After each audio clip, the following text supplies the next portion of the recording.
C'est parti pour cette rencontre, la dernière rencontre de préparation avant le mondial qui commencera pour l'équipe de France samedi. Le premier match du mondial, ce sera vendredi soir, l'Allemagne face au Cameroun. Le premier match de l'équipe de France, ce sera samedi à 18 h. L'équipe de France face à la Slovénie. Les Françaises qui affrontent ce soir à Metz une équipe d'Angola dont elles se méfient terriblement, une équipe dure sur les impacts et qu'elles affronteront au mondial. Ce sera dimanche soir. L'ancienne Nyambla qui est passé, le petit tir à rebond. Juste pour déplacer Kristina Branco. On voit Blandine Dansette qui se prépare, Tamara Horacek aussi, Loris Alandre également. Là on a une bonne défense avec Estelle Nziminko qui remonte le ballon, Manon Oued qui attendait la balle et qui va choisir cette fois le premier poteau. Tout ça est parfait. Oui, ce n'est pas une défense 1-5 cette fois-ci comme on a eu ce week-end.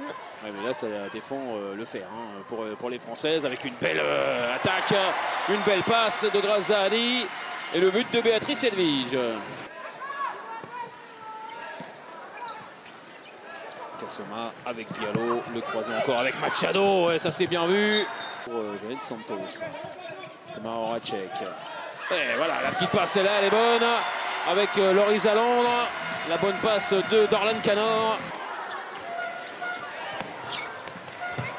Parade, c'est bien joué. Est-ce qu'elle va récupérer le ballon? Oui. Oui.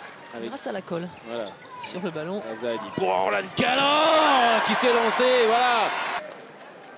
Alors on a une défense en numéro 3 avec Grazadi et Béatrice Edwige. On n'a pas pu faire la rotation. Alison Pino elle est restée sur le banc et Magda Kazanga derrière coin long pour le premier but de cette seconde période.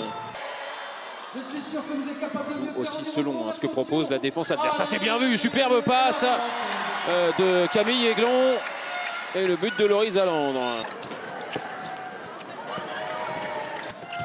Le renversement, elle est bien jouée, ça va jusqu'à l'aile. Et là cette fois elle a bien fermé son premier poteau.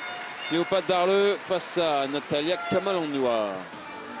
Là on a Janina Blombo au numéro 2, elle est bien à sa place. Numéro 3, Alison Pino avec Béatrice Edwige avec un tir terrible. Là, il y avait du retard justement dans le bloc central.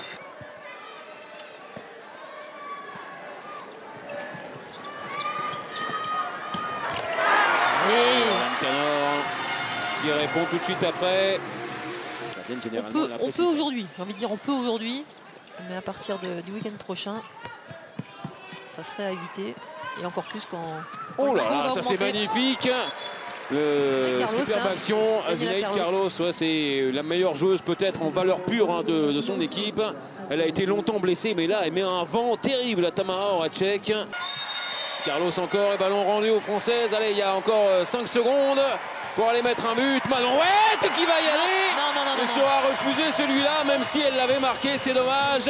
On va en rester de toute façon à une victoire extrêmement confortable des Françaises qui ont consolidé leur avantage en seconde période.